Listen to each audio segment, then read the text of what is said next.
안녕하세요. 공부 휴식 중 보는 영상을 올리지만 공부 중에 조회수가 많이 올라가는 영상을 올리는 타스 세무사입니다.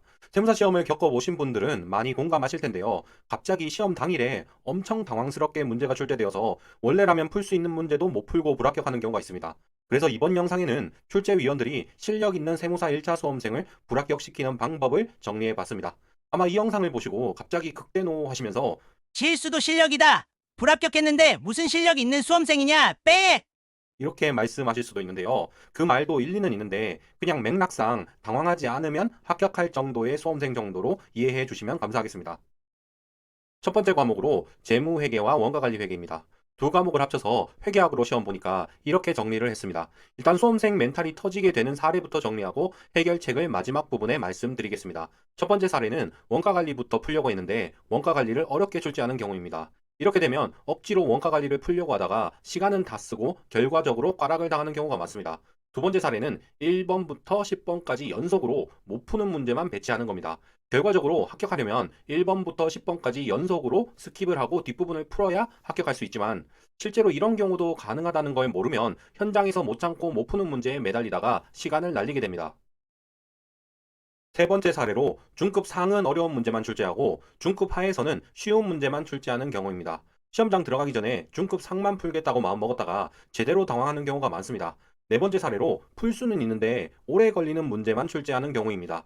이 경우도 오래 걸리더라도 풀겠다는 식으로 하면 합격하겠지만 당황해서 마구잡이로 풀다가는 정말 큰일 날 수 있습니다. 이 모든 문제를 해결하는 쉽고 확실한 방법이 있습니다. 그건 바로 재무건 원가건 구분하지 않고 확실히 풀 수 있는 10문제를 판단하는 연습을 하는 겁니다. 일단 회계학 말 문제부터 모두 푸시고 계산 문제는 오래 걸려도 좋으니까 확실히 풀 수 있는 것만 10문제를 골라내는 연습을 하세요. 평소 문제를 푸실 때 풀기 전에 어떤 함정이 있는지 먼저 떠올려 보는 연습을 합니다. 그리고 실전에서도 함정이 확실히 떠오르면 풀고 아니면 스킵하는 식으로 계산 문제 딱 10개만 골라내서 그건 3, 4분이 걸리는 한이 있어도 느리고 정확하게 푸세요. 그리고 나서 나머지 문제를 푸는 겁니다. 딱 10문제만 확실히 풀고 나머지를 다 찍어도 확률상으로는 꽈락 탈출이 가능합니다. 그래서 이런 전략을 구사하는 겁니다. 회계학 마쳤으니까 이제 선택 과목에서 수험생을 당황시키는 사례에 대해서 말씀드리겠습니다. 선택 과목은 비교적 쉽기 때문에 사실 수험생이 당황하는 경우가 많진 않은데 딱 하나 문제되는 상황이 있습니다. 그건 바로 처음 보는 유형이나 사례가 다소 출제되는 경우입니다. 이런 경우에도 일반적으로 처음 보는 보기는 정답이 아닙니다. 남은 보기 중에서 웬만하면 이 부분을 유념해서 정답을 찍어주세요.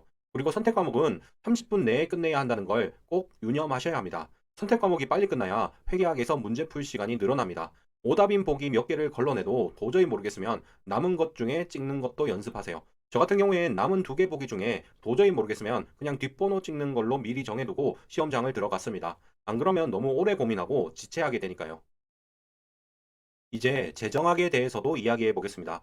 재정학 같은 경우엔 공부해도 못 맞히는 말 문제가 꽤 많이 출제될 수 있습니다. 이런 경우에는 어쩔 수 없이 미리 이런 경우도 있다는 걸 각오하고 오답 걸러내고 찍는 것이 유일한 해결책입니다. 그리고 공부하면 풀 수 있는 계산 문제이긴 하지만 그게 많이 출제될 수도 있습니다. 재정학 계산 문제에서 전형적인 문제는 다 푸셔야 하지만 의외로 많은 분들이 계산 문제는 안 풀겠다는 식으로 생각하기도 합니다.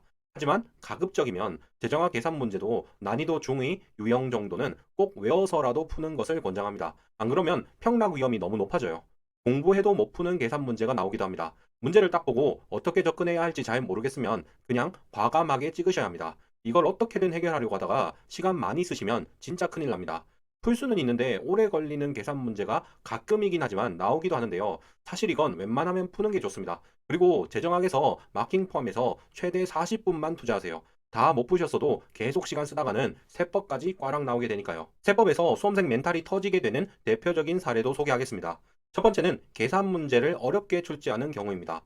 이게 뭐가 대수냐 생각하실 수도 있지만 3, 4회도 객관식 문제집을 푸셨어도 계산 문제를 아예 한 문제도 못 푸는 경우도 꽤 있습니다. 그래서 아예 멘탈이 터지는 경우가 있는데요. 사실 이건 너무 걱정하실 필요는 없습니다. 왜냐하면 세법은 말 문제 비중이 50% 이상이기 때문입니다. 두 번째로는 말 문제 중에 공부를 아무리 열심히 해도 1차 수험생 수준에선 정답은 못 맞히는 수준으로 출제하는 경우입니다. 말 문제 중에 절반 이상이 이렇게 출제될 수도 있습니다. 물론 공부해도 정답을 못 맞히면 답답하실 테지만 열심히 공부한 분이면 오답을 두세 개 걸러낼 수 있는 수준인 경우가 많아요. 이렇게 오답만 걸러내고 찍어도 적어도 꽈락은 안 당하게 되니까 너무 당황하지 않도록 합니다. 그리고 부가가치세 문제가 어렵게 출제되면 많이 당황하시는 경우가 있습니다. 법서부 중에 그나마 만만한 게 부가가치세라 그런 건데 사실 이런 경우도 법인세, 소득세, 기타 세법을 대충 공부하지만 않으면 과락을 당할 결정적 이유가 되진 않습니다. 세법 같은 경우엔 10회도 그래도 계산 문제를 5개도 못 푸는 경우가 정말 많습니다. 계산 문제보다는 말 문제를 잘 해내시는 게 일반적으로 더 효과적입니다. 그리고 정답을 못 맞춰도 말 문제 오답 2~3개만 잘 걸러내셔도 정답률이 확 올라가니까 이 부분 주의하도록 합니다.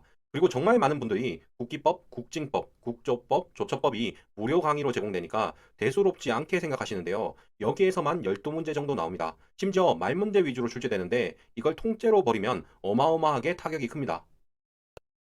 이번에는 회원용 확장판 영상이 있습니다. 확장판 영상의 주제는 과락 탈출 핵심 스킬입니다. 회계학, 세법, 재정학 선택 과목 중에서 보통 회계학과 세법에서 과락이 나니까 여기에 대해서만 이야기할 예정입니다. 앞에서 말씀드린 부분과 중복되는 내용도 있지만 1차 시험에 대해서 불안하신 분들은 큰 도움이 될 거라고 생각합니다. 한 달에 커피 한 잔 정도 비용으로 광고 없이 회원용 확장판 영상을 무제한 보실 수 있으니까 필요하신 분은 고정 댓글 확인 부탁드립니다. 그럼 긴 영상 끝까지 시청해 주셔서 감사합니다. 예비 합격자 여러분 모두 단기 합격하시기 바랍니다.